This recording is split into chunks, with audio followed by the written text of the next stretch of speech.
Hello guys, അപ്പോൾ ഇന്ന് നമ്മൾ ഒരു ട്രിപ്പ് ഇറങ്ങിയതാണ്. ശരിക്കും ഞങ്ങൾ ഇറങ്ങുന്നത് ചിക്ക്മാംഗ്ലൂർ പോകാനാണ്.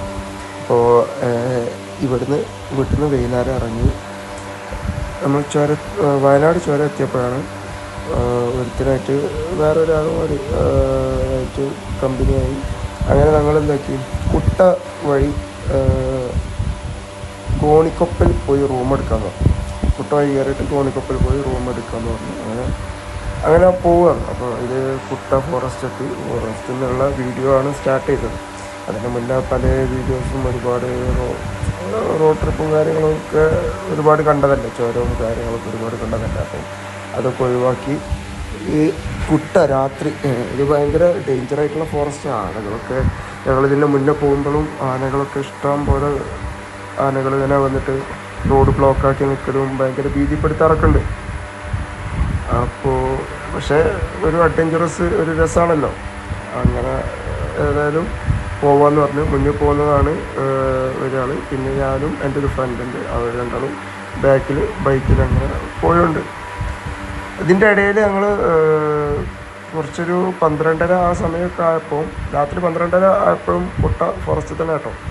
ആ സമയമായപ്പം ഞങ്ങളൊരു റൂം എടുക്കാൻ നോക്കിയിട്ട് അവിടെ ഭയങ്കര റേറ്റാണ് പറഞ്ഞു. അങ്ങനെ പിന്നെ ഞങ്ങൾ ഗോണിക്കപ്പലിൽ പോയി റൂം എടുത്ത്, പിന്നെ ഇത് പിറ്റേന്ന് രാവിലെ ഗോണിക്കപ്പലിൽ നിന്ന് ഞങ്ങൾ നാഗർഹോൾ വഴി ചിക്ക്മാംഗ്ലൂർക്ക് പോകാനായിരുന്നു ഇറങ്ങിയത്. പക്ഷേ പിന്നെ റൂമിൽ നിന്ന് പ്ലാൻ ബി. സ്വാഭാവികമായിട്ടും ഇങ്ങനെ ആൾ കൂടുമ്പോൾ പാമ്പ് ചാവില്ല എന്ന് പറയല്ലോ.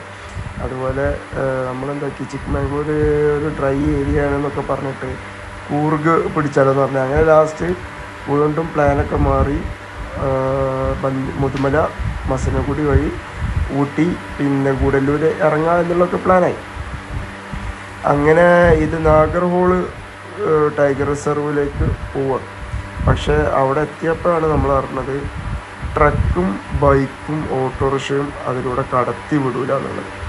ഞങ്ങൾ പോകുന്ന റൂട്ടൊക്കെ അടിപൊളിയായിരുന്നു കേട്ടോ. നിങ്ങൾക്ക് തന്നെ അതിൽ കാണാം, നല്ല അടിപൊളി റൂട്ടായിരുന്നു.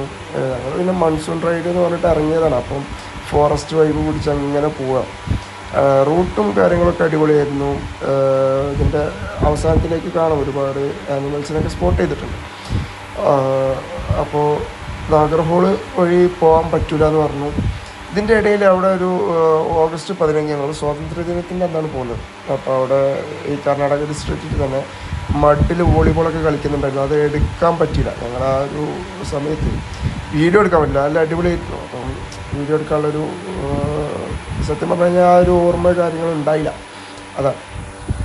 അങ്ങനെ അത് കഴിഞ്ഞിട്ടാണ് നാഗർഹോൾ ചെക്ക് പോസ്റ്റിലേക്ക് പോകുന്നത്. അവിടുന്ന് പറ്റൂല എന്ന് പറഞ്ഞു. അങ്ങനെ രണ്ടാമത് റിട്ടേൺ അടിച്ച്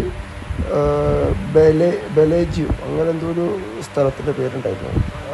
അതുവഴി നമ്മളെ തോൽപ്പെട്ടിക്ക് വീണ്ടും ഇങ്ങോട്ടേക്ക് തന്നെ ഇറങ്ങി. കുട്ട വഴി തോൽപ്പെട്ടി, സുൽത്താൻ ബത്തേരി ഇറങ്ങി. അവിടുന്ന് ഇത് നമ്മൾ തിരിച്ചിറങ്ങുന്ന റൂട്ടാട്ടോ. ഇത് കുട്ട ഫോറസ്റ്റാണ്. കുട്ട ഫോറസ്റ്റിൽ നിന്ന് നമ്മൾ തിരിച്ചിറങ്ങിക്കൊണ്ടിരിക്കുകയാണ്. അത് കഴിഞ്ഞ് നമ്മുടെ സുൽത്താൻ ബത്തേരി തോൽപ്പെട്ടി സുൽത്താൻ ബത്തേരി വന്നിട്ട് സുൽത്താൻ ബത്തേരിയിൽ നിന്ന് നൂൽപ്പുഴ വഴി ചെക്ക് പോസ്റ്റ് കയറി, തമിഴ്നാട് ചെക്ക് പോസ്റ്റ് കയറാനുണ്ടായത്. ഇതിൽ പറയാനുള്ളത് എന്താണെന്ന് വെച്ച് കഴിഞ്ഞാൽ, ഞാൻ നൂൽപ്പുഴ വഴി ഒരു വട്ടം പോയിട്ടുണ്ട്. പക്ഷേ ചെക്ക് പോസ്റ്റ് കടന്നിട്ടില്ല. ചെക്ക് പോസ്റ്റ് വരെ പോയിട്ടുണ്ടായിരുന്നു. എൻ്റെ കൂടെയുള്ള ഫ്രണ്ട് ചെക്ക് പോസ്റ്റിലേക്ക് നൂൽപ്പുഴ വഴി ഇതുവരെ വന്നിട്ടില്ല. പക്ഷേ അത് ഭയങ്കര അടിപൊളിയായിരുന്നു കേട്ടോ. പിന്നെ നമ്മുടെ റൈഡ് ത്രൂ ഔട്ട് ഒരു ചാറ്റൽ മഴയായിരുന്നു. ഭയങ്കര ബോറായിട്ടുള്ളൊരു മഴയല്ല, പക്ഷെ ഒരു ചാറ്റൽ മഴയും കാര്യങ്ങളൊക്കെ ആയിട്ട് ഇങ്ങനെ ഉണ്ടായിരുന്നു. ഫോഗും നല്ല കോടമഞ്ഞ് ഉണ്ട്. അത് അവസാനത്തിലേക്കാണ് നമുക്ക് ഏറ്റവും കൂടുതൽ അനുഭവപ്പെട്ടതും അത് ഭയങ്കരമായിട്ട് നമ്മളെ ബാധിച്ചതും അവസാനത്തിലേക്ക്. ഞങ്ങൾ തിരിച്ചിറങ്ങുമ്പോൾ അത് ഊട്ടി പോയി. നമ്മളിങ്ങനെ പറഞ്ഞല്ലോ, നൂൽപ്പുഴ വഴി നമ്മൾ ഊട്ടിയിലേക്ക് പോവുകയാണെന്ന് പറഞ്ഞല്ലോ. അങ്ങനെ ഊട്ടിയിലെത്തിയപ്പോഴാണ് അവിടെ അന്ന് ഓഗസ്റ്റ് 15 കർണാടകയിൽ നിന്നും അതുപോലെ ഈ തെലങ്കാനയിൽ നിന്നൊക്കെ ഒരുപാട് ആൾക്കാർ കയറിയിട്ട് റൂമും കാര്യങ്ങളും അവൈലബിൾ ഇല്ല. നമ്മളന്ന് അവിടെ നിന്നിട്ട് ഹട്ടി ദേവാലയമൊക്കെ പോയിട്ട് റിട്ടേൺ അടിക്കാമെന്നായിരുന്നു പ്ലാന്. പക്ഷേ അതൊന്നും നടന്നില്ല. പക്ഷെ എന്തെന്നായാലും ഈ ഒരു റൈഡ് അത് അടിപൊളിയായിരുന്നു, ഭയങ്കര വൈബായിരുന്നു കേട്ടോ, ഭയങ്കര വൈബായിരുന്നു. അങ്ങനെ ഒരു അടിപൊളിയായിട്ട് പോയി. ഇതൊക്കെ പിന്നെ ഇത് നൂൽപ്പുഴ ആ ഒരു ഫോറസ്റ്റ് നൂൽപ്പുഴ ചെക്ക് പോസ്റ്റിലേക്ക് പോകുമ്പോഴുള്ള ഒരു വഴിയാണ്. നമ്മൾ ഇതുവരെ കണ്ടത് എന്താ പറയുക ഇതായിരുന്നു, കുട്ട ഫോറസ്റ്റ് ആയിരുന്നു. ഇപ്പം ഇതിനുള്ളത് നൂൽപ്പുഴ ചെക്ക് പോസ്റ്റ് കയറുമ്പോഴുള്ള അവിടേക്കുള്ളൊരു വ്യൂ ആണ്. അടിപൊളിയായിരുന്നു. ചില ഒരു ഭാഗത്ത് കാടും ഒരു ഭാഗത്ത് ആൾതാമസമുള്ള, അതായത് റൈറ്റ് സൈഡിൽ ആൾതാമസം ലെഫ്റ്റ് സൈഡിൽ കാടുമായിട്ട് കുറേ സ്ഥലങ്ങളുണ്ടായിരുന്നു. പിന്നെ ഇതിൽ ശരിക്കും റൈറ്റ് സൈഡിൽ ഒരുപാട് ആളുകൾ താമസിക്കുന്ന ഒരുപാട് വീടുകളും കാര്യങ്ങളൊക്കെ ഉണ്ട് കേട്ടോ. കുറച്ചങ്ങോട്ട് പോയി കഴിഞ്ഞ് കഴിഞ്ഞാൽ ഒരു അങ്ങാടിയൊക്കെ വരുന്നുണ്ട്. ഇത് പിന്നെ ഞങ്ങൾ മുതുമല കയറിയതിൻ്റെ ശേഷം ഒരു എലിഫൻറ്റിനെ സ്പോട്ട് ചെയ്തു. മുതുമല കയറിയ ഉടനെ തന്നെ എലിഫൻറ്റിനെ സ്പോട്ട് ചെയ്തു. അത് കഴിഞ്ഞ് ഈ എലിഫൻ്റ് അവിടെ കുറച്ചൊരു ബ്ലോക്ക് ഉണ്ടാക്കിയിരുന്നു ആളുകളുടെ ഇടയിലേക്ക് വന്നിട്ട്. പിന്നെ അത് കഴിഞ്ഞപ്പോഴാണ് അതിൻ്റെ അടുത്തൊരു അമ്മയും കുട്ടിയുണ്ട്. പിന്നെ ഉള്ളിലേക്ക് നോക്കിക്കഴിഞ്ഞാൽ ഞങ്ങൾക്ക് കാണാം അവിടെ ഒന്നുണ്ട്. അങ്ങനെ 2-3 എലിഫൻറ്റ് വീണ്ടും നമ്മൾ കണ്ടു. അടിപൊളിയായിരുന്നു. ഇത് മുതുമലയിൽ നിന്നാണ് കണ്ടത്. അത് കഴിഞ്ഞിട്ട് പിന്നെ മസനഗുഡി കയറിയപ്പോൾ മാനുകളുടെ ഒരു എന്താ പറയുക, എത്ര പുരം ആദ്യമായിട്ടോ ഇത്രയും അധികം മാനുകളെ സ്പോട്ട് ചെയ്യുന്നത്, അതും കൂട്ടമായിട്ട്. ഇത് മാത്രമല്ല, ഇനിയും ഒരുപാട് കൂട്ടങ്ങൾ വരാനുണ്ട്.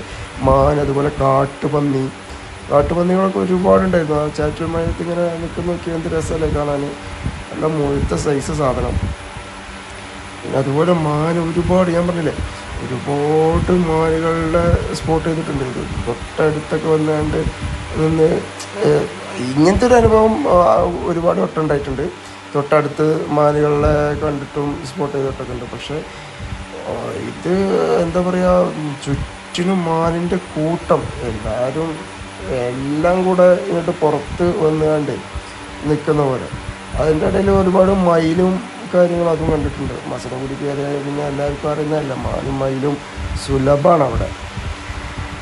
പക്ഷേ ഇത്ര അധികം മാനിനെ നമ്മൾ ആദ്യമായിട്ടോ കാണുന്നത്. നിങ്ങൾ തന്നെ നോക്കൂ, എത്ര പോരാളുള്ളതെന്നറിയാം. നല്ല രസമായിരുന്നു. ഒരു ഈവനിങ് ടൈമായപ്പോഴാണ് ഞങ്ങൾ മസനഗുഡി എത്തിയത്.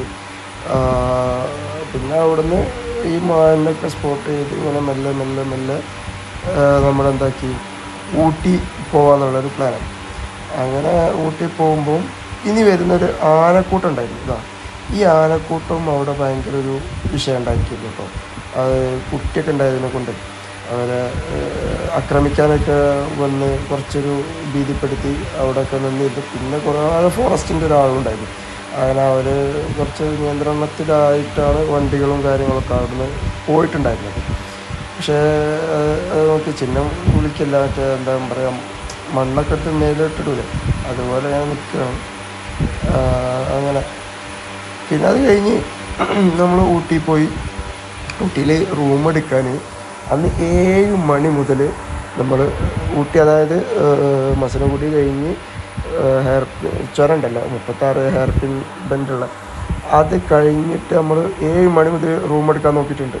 കിട്ടാഞ്ഞിട്ട് രാത്രി 12 മണിക്ക് നമ്മൾ തിരിച്ച് റിട്ടേൺ ഇറങ്ങുക, ഗൂഡല്ലൂർ വഴി നാട്ടിലേക്ക് ഇറങ്ങുക. അപ്പോൾ കിട്ടിയ കോടയാണിത്. ഈ കാറ് ശ്രദ്ധിച്ച് നോക്കിയാൽ മതി, ആ കാറിന് ശരിക്കും വഴി ഏറ്റുന്നുണ്ട്, ശരിക്കും മുന്നോട്ട് പോകും. പിന്നെ ഈ റിഫ്ലക്ഷൻ കണ്ടിട്ടാണ് പിന്നെ ആ കാറ് തിരിക്കുന്നത്. ഭയങ്കരമായിട്ട് കോട മൂടിയതാണ്. ഒന്നും കാണുന്നേ ഇല്ല, ഒന്നും കാണാൻ പറ്റില്ല. നമ്മൾ മുന്നിലിങ്ങനെ പോയിരുന്നു, പിന്നെയാണ് ഈ കാറിനെ കണ്ടത്. പിന്നെ ഈ കാറിൻ്റെ ബാക്കിൽ അങ്ങനെ പിടിച്ചാൽ പോകുന്നത്. നമ്മുടെ വണ്ടിക്കാണെന്നുണ്ടെങ്കിൽ ഫോഗ് ലാമ്പും ഇല്ല, ഈ ഇത് മാത്രമേ ഉള്ളൂ, വണ്ടിൻ്റെ ബ്രൈറ്റ് മാത്രമേ ഉള്ളൂ, അതും വൈറ്റ് ആയതിനെ കൊണ്ട് തന്നെ മൊത്തത്തിലൊരു കോടയും കാര്യങ്ങളും. കുറച്ച് കഴിഞ്ഞപ്പോൾ ഈ കോട അതിൻ്റെ കൂടെ ചാറ്റൽ മഴയും കാര്യങ്ങളൊക്കെ ആയിട്ട് മൊത്തത്തിൽ ബൈക്ക് ഓടിക്കാനേ പറ്റുന്നില്ല. അങ്ങനെ ഒരു വിധത്തിൽ നമ്മൾ തിരിച്ച് നാട്ടിലേക്ക് ഇറങ്ങി. ഇത് കുഴപ്പമൊന്നുമില്ല, അതിൻ്റെ ഇടയിൽ ചായ ഒക്കെ കുടിച്ച് നാട്ടിലേക്ക് ഇറങ്ങി. അപ്പോൾ ഇതാണ് ഈ ട്രിപ്പിൻ്റെ വിശേഷങ്ങൾ.